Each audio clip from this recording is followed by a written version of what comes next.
The $50 billion secret. The wedding that was an execution. The wedding reception was flawless. Held at the opulent Thayer family estate in the Hamptons, it was the social event of the season. Ilara Vance, a quiet curator, was marrying tech billionaire Ethan Thayer. But as the champagne flowed, Ilara approached the microphone, her hand steady. "I'd like to propose a toast," she began, her voice echoing across the ballroom. "A toast to my new family." But what came next wasn't a toast. It was an execution. In front of 500 elite guests, she exposed her new in-laws and the woman who betrayed her. But the biggest shock? What the billionaire Groom said next.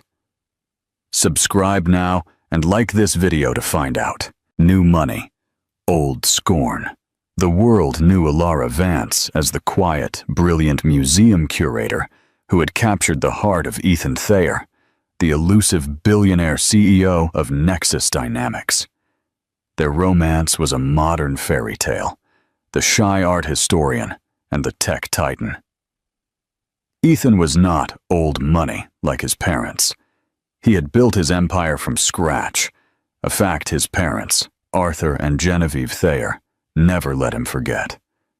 The Thayers were Mayflower money, a lineage that dripped with contempt for anyone outside their exclusive world. From the moment Ethan introduced Ilara, they treated her not as a fiancée, but as a curiosity, a temporary project Ethan would soon tire of. "She's quaint," Genevieve had remarked at their engagement party, her eyes scanning Ilara's simple, elegant dress. "But Ethan, darling, the Thayer name requires a certain polish." "She's a genius, mother," Ethan had countered, his arm tightening around Ilara's waist. "She has more substance than our entire social register combined." But the subtle war continued. Genevieve and Arthur saw Ilara as a threat to their control over the Thayer legacy. They wanted Ethan to marry blue blood, a woman from a family they could merge with, not a commoner who worked in a museum. The wedding became their chosen battlefield. It was to be held at Graycliff, the sprawling family estate in the Hamptons. It was less a home than a monument to Gilded Age arrogance, perched on bluffs overlooking the Atlantic. Genevieve had seized the planning reins with military zeal, hiring vendors Ilara had never heard of, ordering flowers Ilara disliked, and compiling a guest list that included everyone but Ilara's small family. "We simply don't have the room, dear," Genevieve had smiled, a thin, reptilian expression. "It's a very exclusive list. Senators, CEOs, you understand." Ilara's only true ally, it seemed, was her cousin and maid of honor, Lauren. Lauren was everything Ilara wasn't. Bubbly, outgoing, and effortlessly glamorous. She had been Ilara's pillar, her confidant, her shield against the Thayer matriarch. "Don't let her get to you," Lauren would whisper, handing Ilara a glass of champagne. "Genevieve is a fossil. You and Ethan are the future. Just smile, wear the dress, and get that ring." The ring, a dazzling Cartier square-cut diamond that felt heavier than a stone. It was a symbol not of love, but of possession. As the wedding week began, the pressure mounted. The estate buzzed with staff. Florist trucks and catering rigs clogged the long, winding drive. Ilara felt like a ghost, haunting her own life, floating through rooms as decisions were made about her, never with her. "Ethan, this is insane," Ilara said one night, standing on the terrace of their guest house. "This isn't a wedding, it's a corporate merger." Ethan, illuminated by the moonlight, turned to her. His face, usually so open and warm, looked weary. "I know, but it's the last battle, Ilara. Once we're married, they lose. They lose their leverage, they lose their control. Just get through this, for me. Then we can go back to our life." But a persistent dread had settled in Alara's stomach. It wasn't just the snobbery. It was the way Arthur Thayer looked at her, like a chess piece he was about to sacrifice. And it was the way Lauren, her sweet, understanding cousin, kept checking her phone, her bright smiles never quite reaching her eyes. "You're nervous," Alara told herself, watching the fog roll in over the dark Atlantic. "It's just pre-wedding jitters." She was wrong. It wasn't jitters. It was her intuition, screaming that the fairy tale was a meticulously constructed lie, and she was the only one who didn't know the ending, the flaw in the perfect plan. The first crack appeared 3 days before the wedding, at the final dress fitting. Alara hadn't wanted a designer monstrosity. She had found a simple, exquisitely beaded 1930s vintage gown in a small antique shop. It was her something old. She loved it. Genevieve had insisted the fitting be held in Graycliffe's grand living room. "We must see how it looks in the light," she'd insisted. Alara stood on the small dais, the dress fitting perfectly. Not even Genevieve's sour expression could ruin the moment. "It's beautiful, Alara," Ethan said, his voice soft. Genevieve glided over, holding a glass of Chateau Petrus red wine. "Yes, it's passable, though it washes you out a bit, dear. You lack the stature for vintage." She circled Alara like a shark. "It needs something, perhaps a brooch, a very, very large brooch." And then, with a theatrical gasp, Genevieve stumbled. It was a masterful performance. The glass of wine didn't just spill, it arced, soaking the entire cream-colored bodice of the gown, with a stain that looked like blood. Alara stood paralyzed. The room went silent. The dress, her one piece of self in this whole charade, was ruined. Genevieve clapped her hands to her pearls. "Oh my God, how clumsy of me. That old frail silk, it's ruined. Completely ruined." Alara looked at the dark, spreading blotch, and then at Genevieve's eyes. There was no apology in them, only triumph. Before Alara could even mourn, Lauren sprang into action. "Oh, Alara, no, don't worry, I've got this." Lauren dashed from the room and returned moments later, holding a huge white garment bag. "I just knew something like this might happen. Genevieve is so erratic, so I came prepared." She unzipped the bag. Inside was a dress that was the antithesis of Alara's. It was a huge, modern Balenciaga ball gown, stiff with taffeta, encrusted with crystals. It was loud, flashy, and screamed new money. It was, Alara realized with a jolt, a dress Genevieve would have chosen. "Try it on," Lauren urged, her smile too bright. How did you get this?" Alara asked, her voice numb. "Oh, I have connections," Lauren said breezily. "Just pulled a few strings, knowing how important this wedding is. It's a sample. Look, it will be perfect." Ethan looked troubled. "Alara, you don't have to." "Nonsense, Ethan," Genevieve interjected, her good humor miraculously restored. "Lauren has saved the day. She's proved far more capable than we thought. Alara, put it on.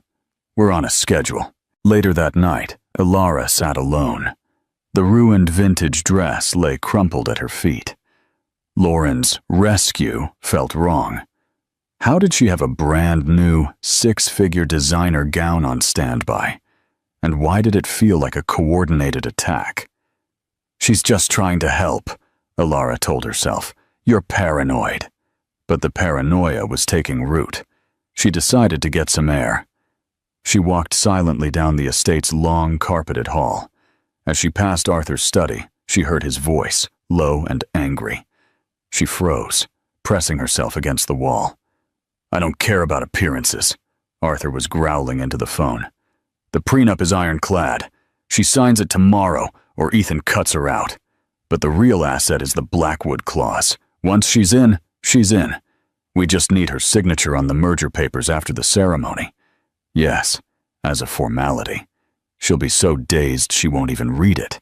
And if she becomes a problem, well, the other arrangement will take care of her. Ilara's blood ran cold. Blackwood clause? Merger papers? Other arrangement? She slipped away, her heart hammering. This wasn't just about a dress.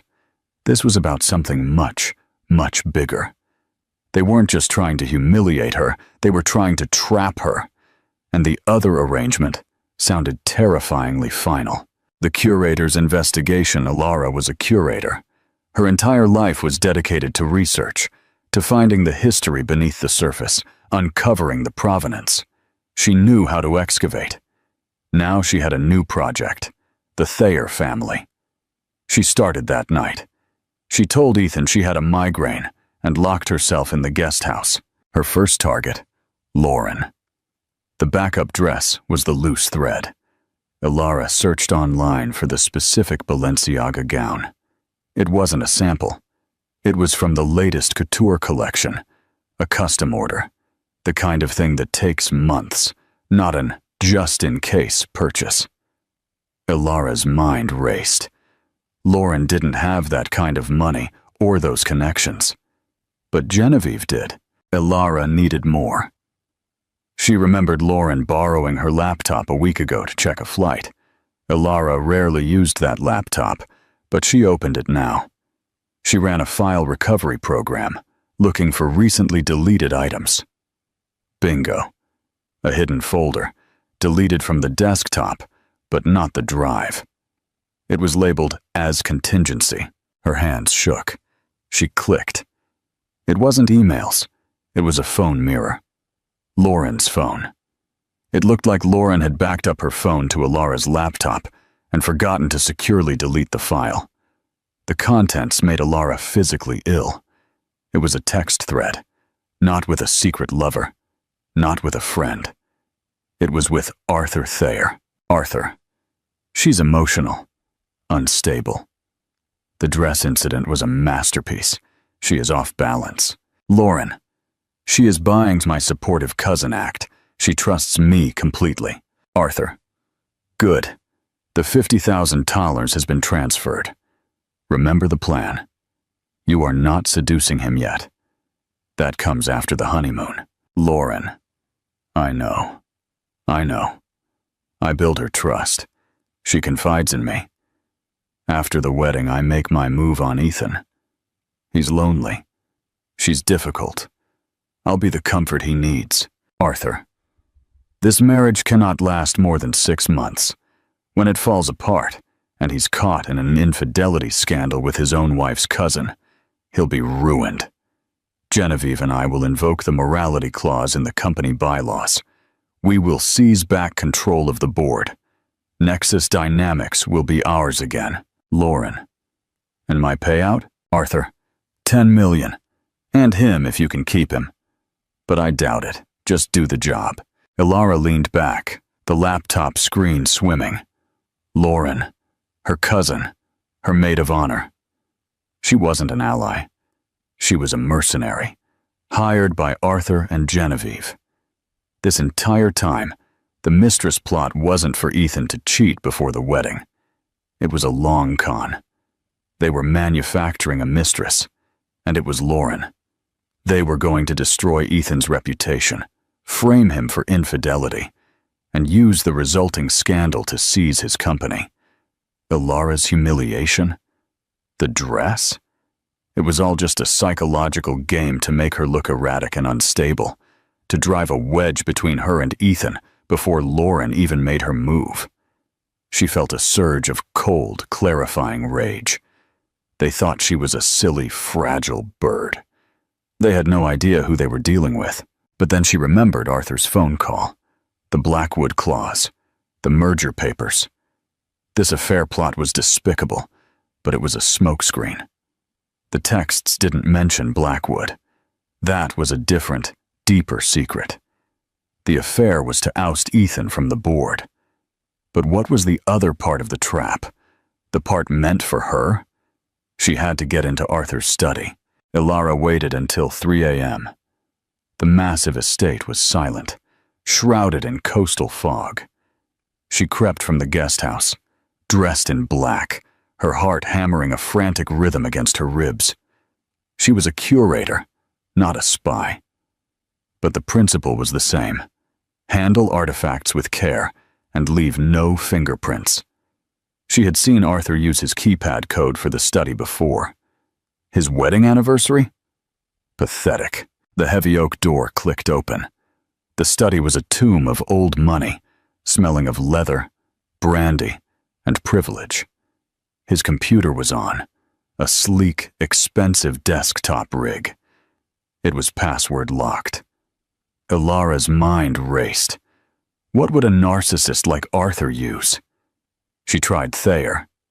No. Greycliff? No. Mayflower? No. Then she saw the small framed photo on his desk. It wasn't of his wife or son. It was of a racehorse. A small plaque on the frame. Read, Blackwood, winner of the Belmont Stakes, 1998. Her fingers flew over the keyboard. BLACKWOOD 98. The screen unlocked. Ilara dove into the files. They were mostly boring corporate documents. But then she saw it. A folder labeled Nexus Restructure. Inside was the truth. It was worse than an affair. It was financial treason. Arthur and Genevieve were systematically embezzling money from their own son's company, Nexus Dynamics. They were using a shell corporation, Blackwood Capital, to file fraudulent invoices for consulting services. Millions of dollars every month, siphoned directly from Ethan's profits into an offshore account in the Cayman Islands. But it got worse. The merger documents Arthur mentioned were papers that would officially merge Blackwood Capital into Nexus, disguised as a standard acquisition. And the signature line on the new merged entity, the Director of Acquisitions? It was blank. They were going to give Ilara that title as a wedding gift. The final piece of the puzzle clicked into place. The Blackwood clause in the prenup. She hadn't seen it, but she could guess it.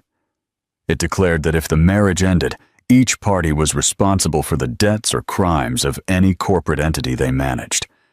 It was a perfect diabolical trap. Have Ilara sign the prenup. Have her sign the merger papers at the wedding, making her the director of the fraudulent shell entity. Unleash Lauren to destroy the marriage. When the divorce hit, the fraud would be discovered. Who would be the obvious scapegoat? The new gold-digging wife, who was suddenly director of the corrupt entity. Ilara Vance. They were going to frame her for their crimes. Ethan, betrayed by his wife and his cousin, would be emotionally shattered, and his parents would reluctantly step in to seize back control of his company. Ilara felt the floor tilt. She gripped the desk for support. They weren't just trying to get rid of her.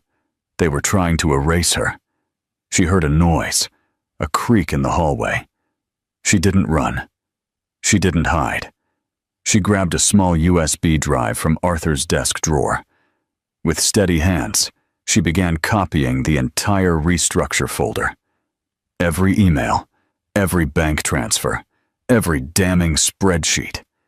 She heard the doorknob turn. She slid the USB drive into her pocket and hit the computer's lock button, spinning in the chair just as the door opened. It was Ethan. He stood in the doorway, his face etched with confusion and a deep, unsettling calm. He looked at her, then at the computer, then back at her. "Ilara, what are you doing in my father's study?" Her heart stopped. This was the moment of truth. Could she trust him? Was he a part of it? Arthur's texts implied Ethan was a victim, but she couldn't be sure. She took a deep breath and made her choice. "I think," she said, her voice trembling but clear, "you and I need to postpone the honeymoon. We have a problem." She told him everything. She laid out Lauren's plot. She explained the Balenciaga dress. And then she told him about Blackwood Capital, the embezzlement, and the trap they had set for her. She watched his face, expecting rage, disbelief, or denial. Instead, Ethan Thayer listened with an intensity that chilled her. His expression did not change. When she was finished, he was silent for a full minute. The only sound was the ticking of the grandfather clock in the hall. Finally, he spoke. "You found all of this in 3 days. Ethan, are you hearing me? Your parents are criminals. They are framing me. Lauren is—" "I know," he said. Elara stared. You know? "I've known they were stealing from me for 2 years," Ethan said, his voice flat, devoid of emotion.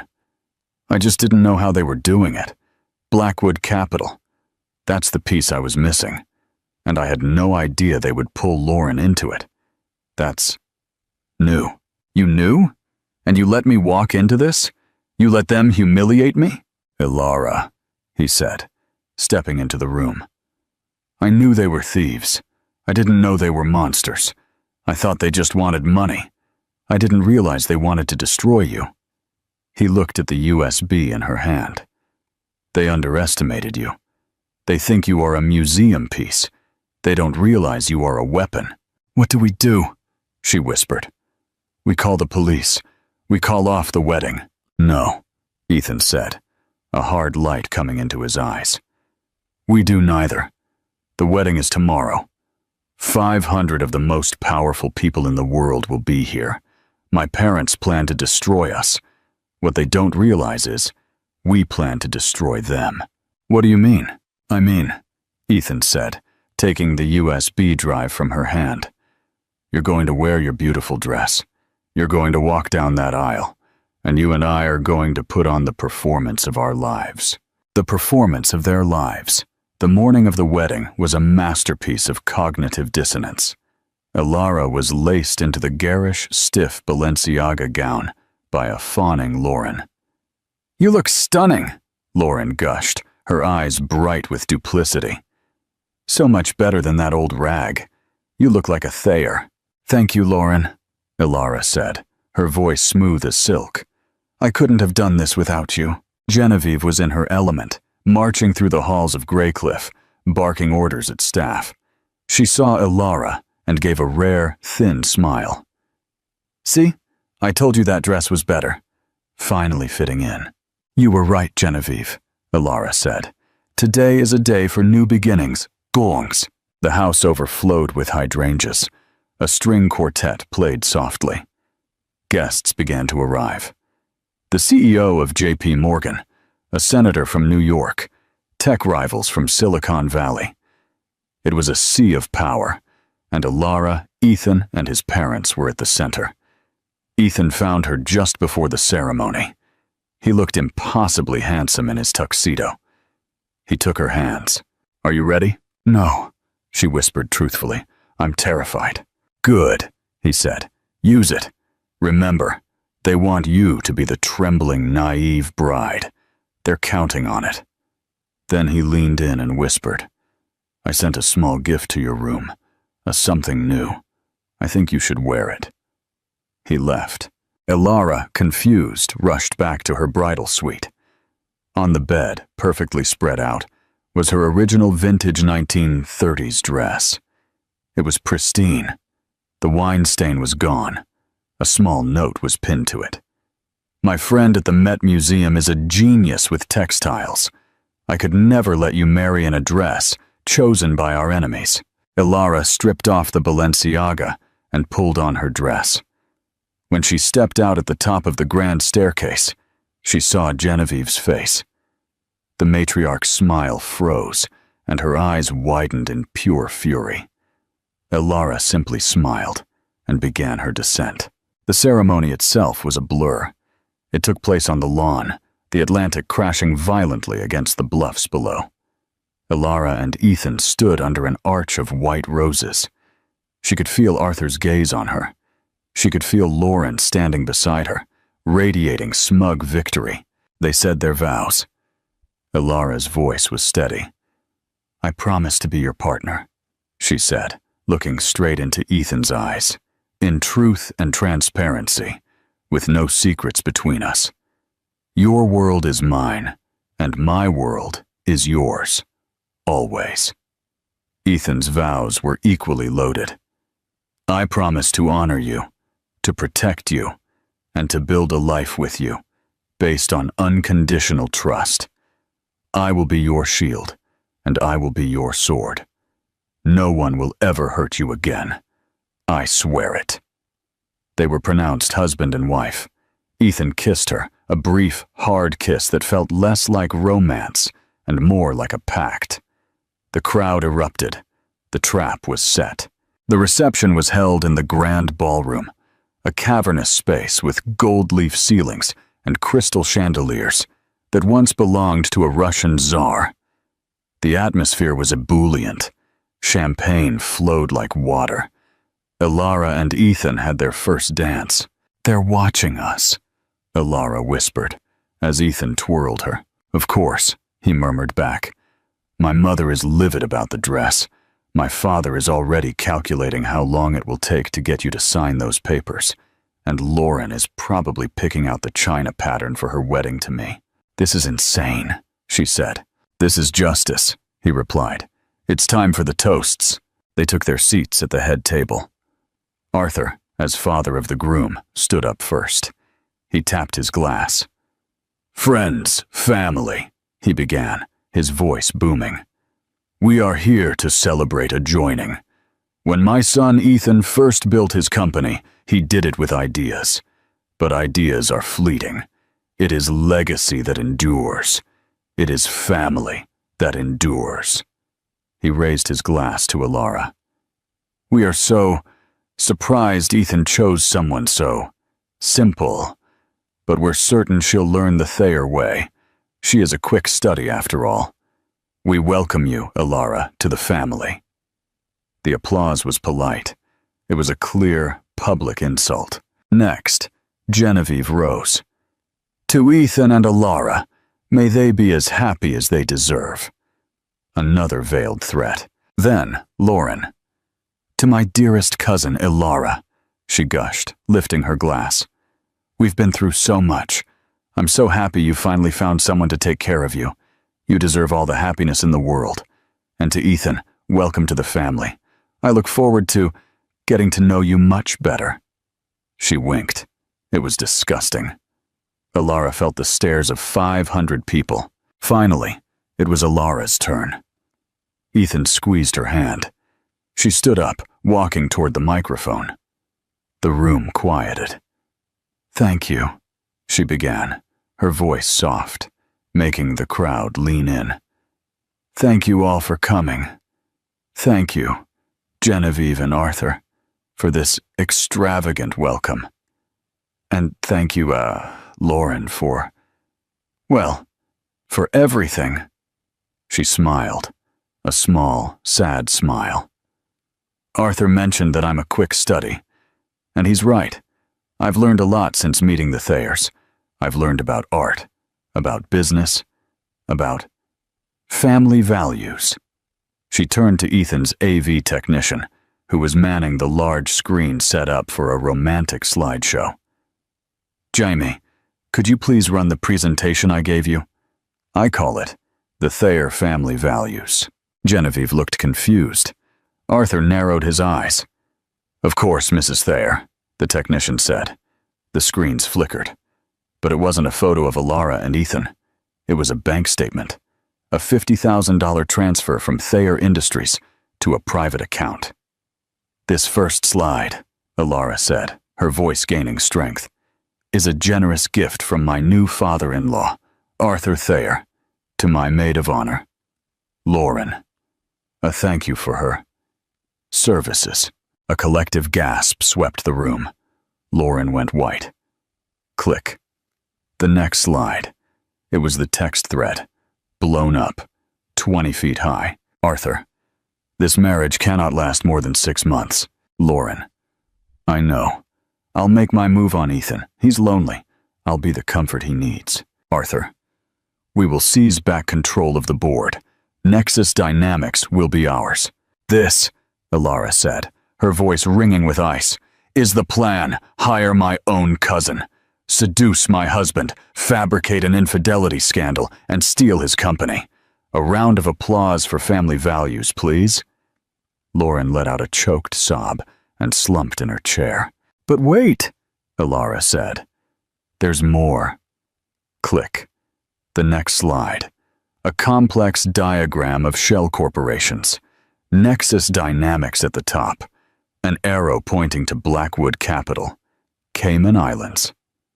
"This," Alara said, "is the real family business. Embezzlement. For the last 2 years, Arthur and Genevieve Thayer have been siphoning millions of dollars from their own son." Arthur shot to his feet, his face purple. "This is slander, lies, security. Turn this off." "Oh, but it's not slander if it's true, Arthur," Alara said. "I found the Blackwood file in your study, the one password protected with the name of your favorite racehorse." Arthur froze. "And the best part," Alara continued, her voice shaking with righteous fury, "was the trap you set for me. The plan to make me the director of Blackwood Capital, to frame me for your fraud, to send me to prison while you stole my husband's empire." The ballroom was in chaos. Guests were standing. The senator looked horrified. The J.P. Morgan CEO was already heading for the door. Genevieve shrieked, a high animalistic sound. "Bitch! Ungrateful gutter rat! We gave you everything!" "You gave me nothing," Alara spat. "You tried to take everything. You ruined my dress. You insulted my family and tried to put me in a cage. You thought I was stupid. You thought I was weak. You thought I was just a simple girl from a museum." All eyes were on Alara. All eyes were on the fuming, exposed Thayers. And then all eyes turned to the one person who hadn't spoken. Ethan Thayer, the billionaire groom. The billionaire's trap. The world paused. For one full, agonizing second, the only sound in the opulent ballroom was the high-fidelity feedback of the microphone Alara had just dropped. It swung gently on its stand, a pendulum ticking out the end of an era. The images, the texts, the bank transfers, the Blackwood Capital logo were burned onto the massive screens. An impossible-to-ignore monument to the Thayers' betrayal. Alara's heart hammered so hard, she felt it in her teeth. Her hands were slick with cold sweat. She had done it. She had lit the match and thrown it into the powder keg. She stood at the epicenter of the blast and had no idea who, if anyone, would be left standing. Then the world shattered. It wasn't a gasp. It was a roar. A cacophony of 500 voices erupting at once. Chairs scraped, glass tumblers fell, and a sea of tuxedos and couture gowns shifted as people surged to their feet. Senator Thompson's face was a mask of political horror. Mr. Davies, the J.P. Morgan CEO, was already on his phone, his face grim, no doubt short-selling Thayer stock. But the true explosion came from the head table. "Ethan!" Genevieve's scream was inhuman. It was a primal, animalistic sound of a creature struck dead. She lunged, not for Alara, but for the nearest projection screen, her lacquered nails raking at the image of their own texts. "Lies! Slander! Turn it off! Turn it off!" Lauren simply imploded. She made a small, choking sound and slid from her chair, a boneless puppet whose strings had been cut, collapsing onto the floor in a heap of designer tool and shame. Arthur, however, was pure volcanic rage. His face was a terrifying shade of mottled purple. "Bitch!" he roared, pushing his chair back so hard it toppled over. He wasn't aiming for the screens. He was aiming for Alara. "Ungrateful gutter rat! I'll kill you!" He was halfway to her before a wall of black-suited security men materialized, intercepting him with the brutal efficiency of a linebacker tackling a quarterback. He slammed into them, his fists flailing. "Grab her! She's a corporate spy! She planted that evidence! She's lying! She's trying to ruin us! Ruin my son!" This was the moment of truth. Alara's eyes snapped to the one person in the room who mattered, the one man whose reaction would decide her fate. Ethan Thayer, her husband. He hadn't moved. He stood perfectly still in the midst of the pandemonium, watching the mayhem erupt. He watched his mother clawing at a screen like a lunatic. He watched his father, his Mayflower lineage reduced to a punching thug, spitting obscenities as security contained him. He watched Lauren, crying hysterically, mascara and desperation streaking her face. Ilara's breath caught.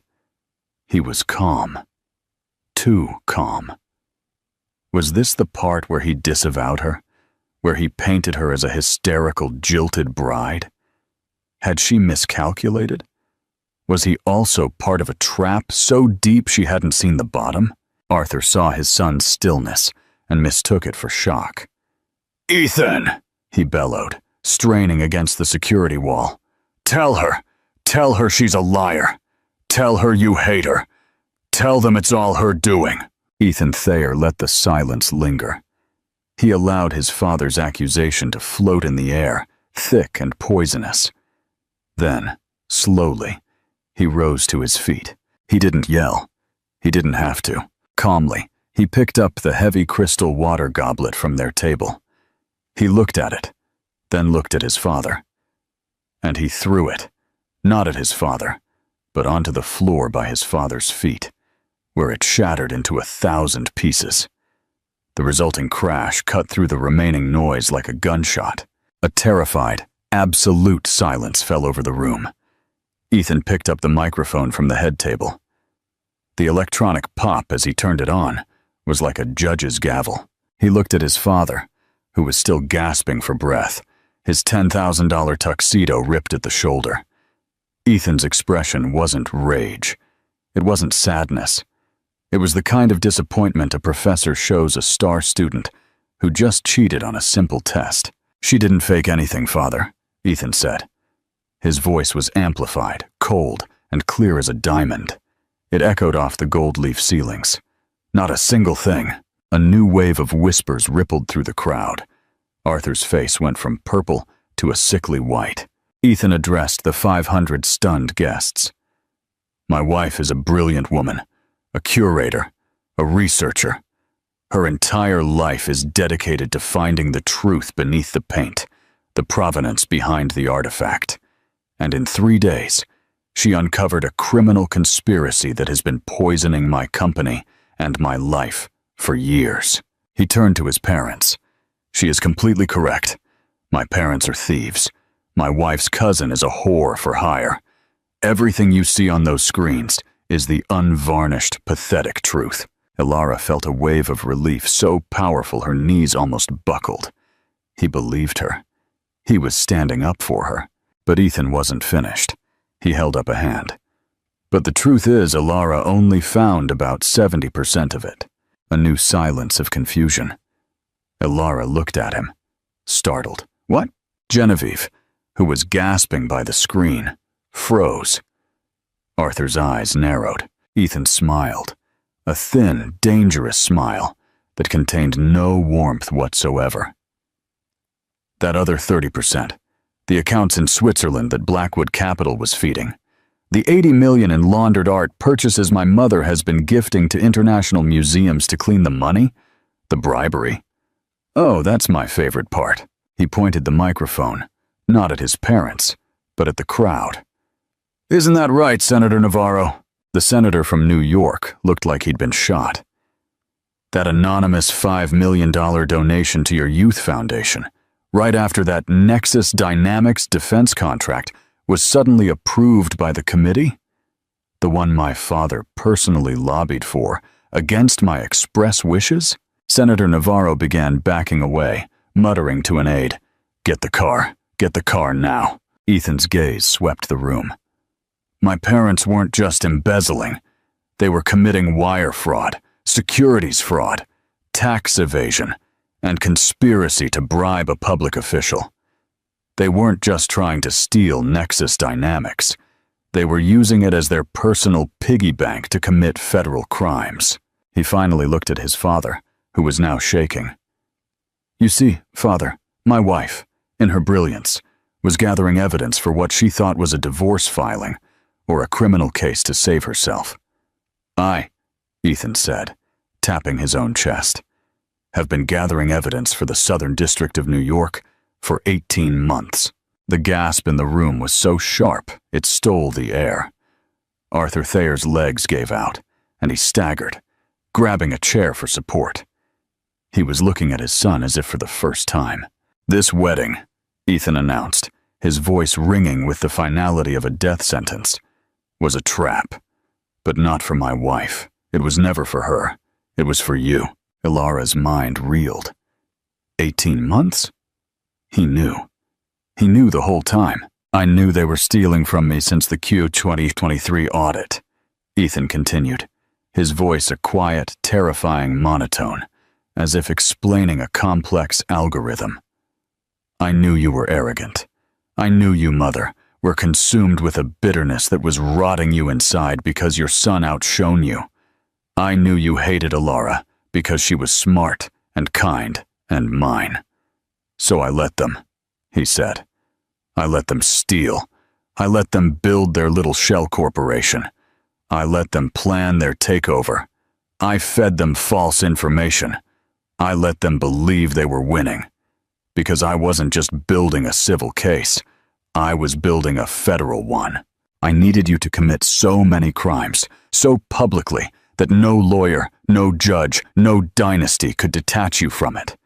I just needed one final, public piece of evidence to prove motive and intent beyond any doubt. I needed to show the world why you were doing it, that you were trying to frame an innocent woman. And you," he sneered, "walked right onto the stage I built for you." "Ethan, please." "Son," Arthur began, his voice a pathetic whine. "Blood. I'm your father. Blood." Ethan laughed, a cold, barking sound. "Blood is what you have on your hands. You were going to sacrifice an innocent woman to save your own skins. You were going to let Ilara rot in a federal prison for your crimes. You are not my father. You're just the man whose name I'll be legally removing from mine starting tomorrow." Genevieve finally found her voice, a low, poisonous hiss. "After everything I did for you, I made you. I gave you this life. You made me a target." Ethan cut her off. "You made me paranoid. You made me ruthless. And today, you get to see the fruits of your labor. Thank you for the education, Mother. It's the only valuable thing you've ever given me." Then, almost as an afterthought, he aimed his gaze at the sobbing puddle on the floor. "Lauren," he said. Lauren Vance looked up, her face a grotesque mask of ruined makeup and terror. Ethan, please, he forced me. Arthur, he threatened me. He threatened my family. Ethan merely shook his head in disgust. "You were a €50,000 mistake. My father overpaid. You're not even a good actress. You have no loyalty. You have no guts. Just empty. Get out of my sight." The room was silent. The execution was over. Finally, Ethan Thayer turned to his wife. He clipped off the microphone and dropped it onto the table. The war was done. He walked to her, ignoring the wreckage of his family, ignoring the 500 staring faces. He stepped past the toppled chair and the weeping figure of her cousin. He stood in front of Ilara, who was shaking, caught between terror, relief, and a seismic, profound shock. "You knew," she whispered, her voice barely audible. "You knew everything." "I let you be you," he whispered back, just for her. "You didn't tell me," she said, and there was a new kind of pain in her voice. "You let me walk into this. You let them humiliate me, the dress." "I couldn't," he said, his voice softening for the first time, his eyes at last, warm and filled with an emotion she couldn't name. "Not entirely. If I had told you my plan, if I had told you I was working with the U.S. Attorney's Office, you would have become a co-conspirator. Your evidence would be tainted. This way." He gently brushed a strand of hair from her face. You are an innocent party who discovered a crime and acted to protect herself. Your hands are clean. Your testimony is pristine and untainted. That's the legal reason anyway. And the real reason, she whispered. The real reason, he said, his thumb tracing the outline of the ring he'd placed on her finger, is that I had to see. I had to know. My whole life has been a fortress, Alara. I've been surrounded by liars and thieves and sycophants, people who wanted my money or my name or my power. I've never been able to trust anyone, not my parents, not my friends. And then I met you. You didn't care about the Nexus building. You cared about the 19th century facade it was built behind. You didn't care about my stock. You cared about the pigment in a painting. I don't understand, she said, her head spinning. You tested me, she whispered. You threw me to the wolves. No, he said, his voice firm, filled with conviction. I trusted you. I trusted that the woman who can spot a forgery from a single brushstroke could spot the vipers in her own home. I trusted that the woman who can patiently restore a shattered 14th century fresco would have the strength to rebuild a broken life. I didn't test you, Alara. I bet on you. I bet my entire life, my entire company, and my entire future on you. And you just won me the world. And with that, he leaned in and kissed her. It was not the chaste ceremonial kiss on the lawn. This was a kiss of fire and iron, a kiss of partnership, a kiss that sealed a pact. It was a kiss that said, you and me, against everyone. Alara, shaking and overwhelmed, kissed him back with all the fear, the fury, and the relief she possessed. In that moment, surrounded by the ruins of their wedding, they were the only two people on Earth. When they finally broke apart, Ethan kept his arm anchored around her waist, protective and unwavering. His voice, no longer needing a microphone, was iron once more. It sliced through the silence. Security, he boomed. Two burly men, Mr. Thorne and Mr. Diaz, who looked more like counter-terrorism unit than wedding security, stepped forward. Sir, my parents and Miss Vance are trespassing, Ethan said, his voice devoid of all emotion. They have 10 seconds to vacate the ballroom, 30 seconds to vacate the property before I have them arrested. Please, escort them out. You can't do this, Arthur roared, finding one last burst of adrenaline. He was truly unhinged now. This is my home. I am Arthur Thayer. You'll hear from my lawyers. I'll destroy you, Ethan. I will.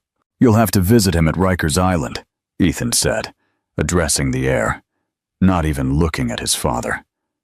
The federal warrants are being executed now. My lawyers are at the federal courthouse filing a motion to deny bail, citing you as a flight risk. You don't have lawyers, Father. You don't have a home. You don't have money. He finally turned his head.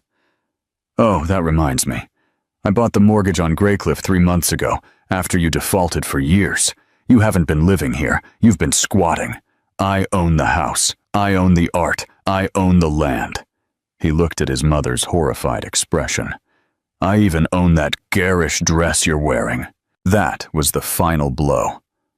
Arthur Thayer didn't just break. He shattered. The fight went out of him. He was an old, ruined man. Mr. Thorne and Mr. Diaz didn't wait. They were professionals. Each took one of Arthur's arms and began marching him unceremoniously towards the grand ballroom doors. No! Genevieve shrieked, grasping at a tapestry. No, you can't. This is my life, my name. Another guard pulled her kicking and screaming away from the wall. Lauren, silent, empty, and wide-eyed as if her soul had been scraped out, was lifted by a third security guard. Her legs barely supported her. She stumbled forward, unable to fully walk on her own, and the guard half-dragged, half-guided her across the room. Her designer heels scraped helplessly against the polished parquet floor. The march that followed was nothing short of a public, social execution, a slow, agonizing walk of humiliation.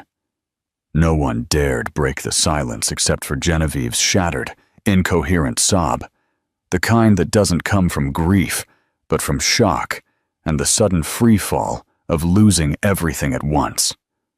500 guests, the global elite, the powerful, the feared, the untouchable, instinctively stepped aside, parting in a wave like the Red Sea, making way for the condemned. At the grand entrance, the doors were flung open.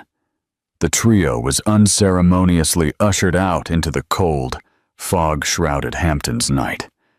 The wind hit them hard, brutally, as if the outside world rejected them now too. Then, slam! The colossal doors closed with a dull, resonating thud that sounded final, irrevocable. A sentence delivered. Silence seeped back into the ballroom. But this silence was different, heavier, awkward, suspended in disbelief. 1,500 of the world's most influential, wealthy, and powerful individuals now stood frozen, facing a 30-year-old billionaire and the woman he had just fought for. What was the protocol now? Did one politely gather one's coat and leave? Was the gala over? Or did life impossibly go on? Ethan Thayer still had his arm, anchored around his wife's waist, protective and unwavering. He allowed himself a moment to survey the ballroom. He took in the pale, stunned faces, the half-eaten plates of delicacies no one would dare touch again, the champagne glasses abandoned mid-toast, and the string quartet huddled in the corner like startled deer awaiting the hunter's next shot. Then he smiled. A real smile. One that softened his features and lit his face with warmth, and something almost boyish, something no one there had ever seen on him before. "Well," he said, his voice rich, quiet, even gently amused, as if acknowledging the absurdity of the last 10 minutes. "That was messy." A few scattered, shaky laughs escaped, the kind people give when they aren't sure if laughter is safe. But relief starts to break through. Ethan turned his gaze to the trembling string quartet. "Gentlemen," he addressed them, his voice firm and resonant enough to re-anchor the room. "My wife and I," he put unmistakable emphasis on wife, "never got to have our first dance. If I recall correctly, we requested, at last." The lead violinist blinked, stunned, but nodded frantically. The musicians raised their instruments with visible nervousness, exchanging quick, wide-eyed glances. Ethan extended his hand to Ilara. "May I have this dance, Mrs. Thayer?" Ilara, still mentally reeling from everything that had happened, the chaos, the revelation, the public downfall of her enemies, looked at his outstretched hand. Then she looked into his eyes, finding warmth there, certainty, and a promise of safety she had never known before. The fear loosened. The shock receded. What was left was him. She placed her hand in his. Her voice was soft but sure. "Yes. Yes, you may." He led her to the center of the vast, now empty dance floor. The soulful opening notes of Etta James slid into the air, melting the tension clinging to the walls. Ethan pulled her close, not possessively, but reverently. And under the gold leaf chandeliers, with 500 silent witnesses, the newly crowned king and his queen began to dance. It wasn't tentative or shy. It wasn't a fairy tale waltz. It was a victory dance, deliberate, powerful, and intimate. A dance of equals, a dance of two survivors who had chosen each other and won. Slowly a sound rose, an applause, hesitant at first. It began with Mr. Davies, a CEO notorious for never showing emotion.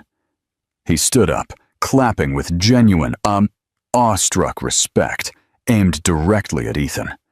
Then, one by one, others joined in. The applause grew, swelled, became thunderous. This was not polite wedding applause. It was a standing ovation for the mastery, for the transformation, for the elegant ruthlessness of a power shift perfectly executed. "What happens now?" Alara whispered against his chest, her head resting there, as if she had finally found a place she belonged. For the first time that night, she exhaled fully. She felt safe. "Now," Ethan murmured into her hair, holding her close as the music swelled around them, cradling them from the world that watched. "We begin our marriage. We go home. Not here. To our home. And we build a life. The life we both deserve." They thought she was a pawn in their game, a simple girl they could crush and discard.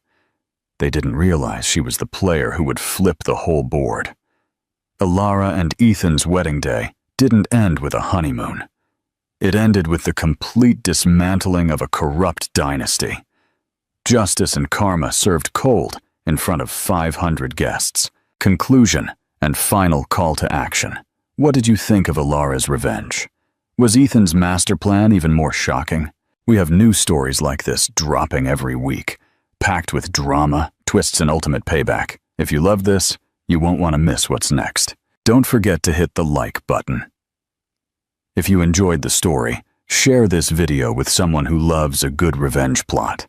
And most importantly, subscribe and tap the bell so you never miss an update. Comment below with what you want to see next.